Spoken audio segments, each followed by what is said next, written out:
Elle me rappelle et elle me dit, mais madame, mon maquillage n'a pas tenu. J'étais en train de m'habiller et tout s'est effacé. En fait, j'étais tellement choquée. Elle dit, oui, tout s'est effacé et tout ça. C'est pas croyable, je suis pas encore partie à ma cérémonie et tout.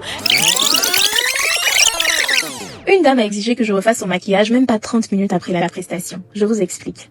Alors, elle m'avait contacté pour sa remise de diplôme. Donc, c'était une remise de diplôme et elle avait besoin d'un make-up d'honneur.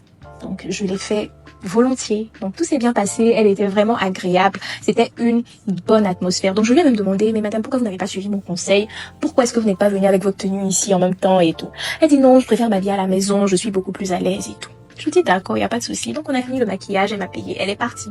Donc, pendant que j'étais en train de ranger et toutes mes affaires parce qu'elle était ma dernière cliente du jour, il s'avère que environ 15 minutes après, la dame me rappelle. Elle me rappelle et elle me dit, mais madame, mon maquillage n'a pas tenu. J'étais en train de m'habiller et tout s'est effacé. En fait, j'étais tellement choquée. Je me suis dit, vous êtes sûre? Elle dit, oui, tout s'est effacé et tout ça. C'est pas croyable, je suis pas encore partie à ma cérémonie et tout s'est effacé. Je dis, bon, il n'y a pas de problème. Revenez, je suis encore là, dans tous les cas, je suis encore au studio. Revenez, on va voir ce qu'on va faire. Donc, avant qu'elle n'arrive, j'étais en train de me poser toutes sortes de questions. Mais qu'est-ce qui a bien pu se passer pour que le maquillage ne tienne pas, vu le matériel qu'on a utilisé? Parce qu'elle avait quand même opté pour le make-up d'honneur. Donc, c'est un type de maquillage qui tient très très bien. Donc, ça m'étonnait vraiment. Donc, elle arrive et je me rends compte que le maquillage ne s'est pas du tout effacé. Non.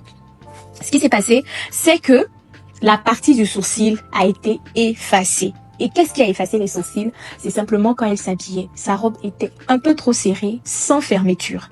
Donc, en s'habillant, ça a écrasé le sourcil complètement, qui s'est étalé, voilà, sur tout le reste du visage. Donc, je lui ai dit, mais madame, c'est seulement votre sourcil qui a bougé et c'est parce que vous avez mal porté le vêtement et tout, vous ne vous êtes pas fait aider. Et c'est la raison pour laquelle j'avais toujours conseillé que vous veniez avec votre tenue. Elle dit, oui, mais là, on fait comment? Je l'ai regardé comme ça. Je savais que j'étais pas en tort parce que moi j'ai fait mon travail. Mais je me suis dit à cause de sa cérémonie, à cause de sa prestation, je vais pas la laisser comme ça. Je lui ai dit ok, asseyez-vous, je vais essayer de rattraper tout ça. Donc c'est là que j'ai fait le rattrapage et tout. Elle était toute belle après. Mais imaginez un instant que j'étais déjà en prestation ou chez une cliente et que j'étais dans l'incapacité de gérer la situation et qu'on vous racontait l'histoire. La faute, ce serait à la cliente ou à la maquilleuse?